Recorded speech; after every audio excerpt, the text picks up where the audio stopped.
G'day and welcome to ReDriven. Now, muscle cars, an awesome genre of car that brings with it some of the most loyal and passionate, and let's be honest, opinionated fans out there. Hence why with this list, we've reached out to a whole bunch of muscle car experts. We're talking engine builders, muscle car restoration engineers, motoring journalists, even authors that have specialized in documenting the world of muscle cars. So please know we've done our best to keep what is, honestly, a very subjective topic as objective as we could. But everyone's entitled to their own opinion, so after the video, why not let us know what your personal top 5 muscle cars of all time are? Let us know in the comments. Also, as the definition of what a muscle car even is can vary from person to person, we're going to stick with the more traditional definition that it has to be an American-made two-door sports coupe with a powerful V8 engine up front, designed for high-performance driving. Anyway, kicking things off, and in no particular order, because all of these cars, they're all equally awesome, it's the 1968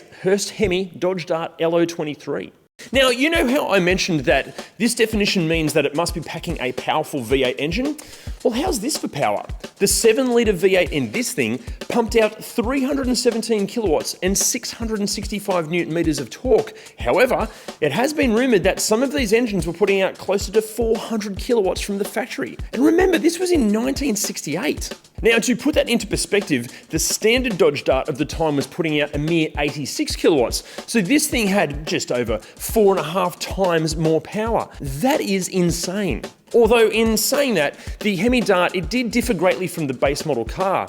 Almost completely bare Dart bodies were shipped to Hurst Performance. There, Hurst literally sledgehammered the right shock towers for valve cover clearance just to get the engine to fit. And they also cut the rear wheel openings to accommodate for the big rear slick tyres. Speaking of the engine, the unique 426 Hemi motors were built by hand-picked technicians, but Hurst then equipped the cars with hooker headers and either a torque flight automatic or 4-speed manual. Then, to hack even more weight out of the Dart, Hurst installed fiberglass body panels, acid-dipped doors, and thin-gauge front bumpers.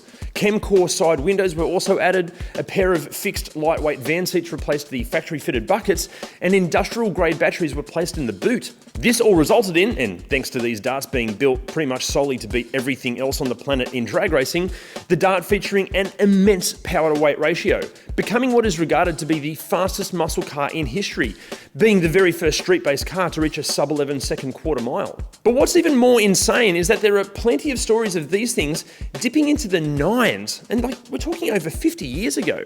The LO23 is, look, it's commonly forgotten when talking about all-time best muscle cars, as it was extremely rare, with only 80 genuine examples of it ever being produced. But thanks to their legendary status and lack of availability, there are far more replicas out there than originals. Plus, many of the original cars were either heavily modified, or they were raced hard, or they were upgraded consistently during the following 5 decades. So finding an original these days is extremely challenging. Okay, next up, it's the 1970 Buick GS Stage 1. While the 7.4-litre V8 reportedly pumped out 268 kilowatts, although this is widely regarded as being hugely conservative, it actually produced the most torque of any muscle car from this period, with 691 newton meters. GS sales were small compared to the competition from Ford and Chevrolet, but the few that made it out the door left their mark, and the Stage 1 versions of the GS were particularly special thanks to their extra chunk of power from a host of performance upgrades. During a road test in 1970, a GS Stage 1 ran the quarter mile at 13.3 seconds.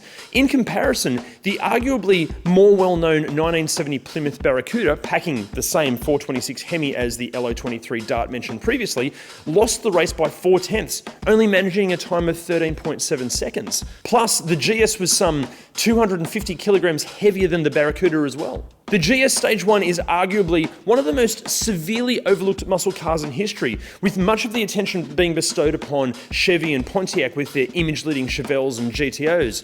But it was the Buick that may have subtly made the ultimate supercar statement. Maybe it was the fact that the discreet badging didn't scream muscle like its racing striped brethren, or more likely it was neglected thanks to the boring reputation that came with the Buick name at the time. But it's almost proof that a lack of heritage and poor marketing can make or break a car's reputation, which is something our next car certainly has never struggled with. It's the 1964 Pontiac GTO.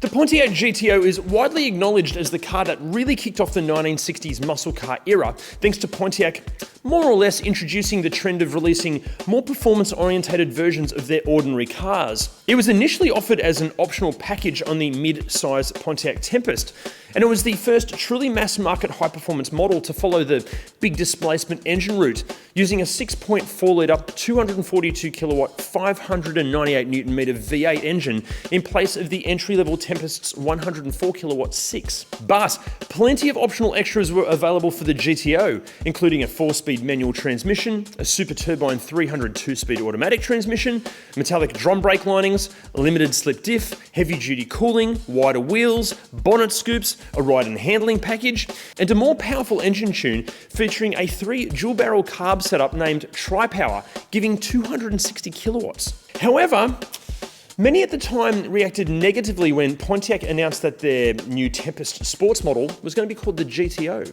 See, they felt that Pontiac were simply stealing the GTO moniker from Ferrari. But these criticisms, they quickly dissolved when it was soon discovered that the Pontiac could not only easily beat the Ferrari in a drag race, with the Tri-Power carb setup, LSD and handling package fitted, would lap any US road course faster than any Ferrari street car of the time. Next up, and while we're still in 1964, it is the 1964 Ford Fairlane Thunderbolt.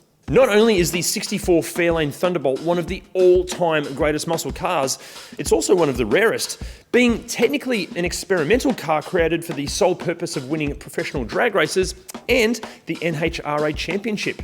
Ford only built 100 Thunderbolts, of which around 60 are still known to exist. The Thunderbolt was kind of an option for the 64 Fairlane, with Ford removing everything that was non-essential to the car to decrease weight, including the heater, the radio, the rear seats, and any sound deadening material. Then they somehow wedged in a 7-litre V8 and fitted a pair of Holley 4-barrel carbs. We should also mention that this is the same engine that Carroll Shelby would use to power his game-changing Cobras. But in terms of the Thunderbolt, this thing was putting out 317 kilowatts and 651 Newton meters. But to even fit this monstrous engine in the car, the Thunderbolt required major changes to the front suspension, plus it also received heavier duty suspension mounts, modified rear suspension, a trunk-mounted battery, a locking diff, special tyres, and like the Hemi Dart, many of the body panels were crafted from fiberglass, and the earliest cars also received plexiglass side and rear windows. Officially, the Thunderbolt was somehow actually street legal and therefore usable on the road. But the complete lack of comfort, plus the various modifications which impaired any real usability of it on the road, and logic and common sense, they all said otherwise. Basically, it was purpose-built to go very, very fast in a straight line, very briefly, and not much else. But my God, it was good at going fast in a straight line. We're talking the quarter mile in 11.6 seconds. That was fast enough to take out the 1964 NHRA Superstock Championship for the Ford Works team with ease.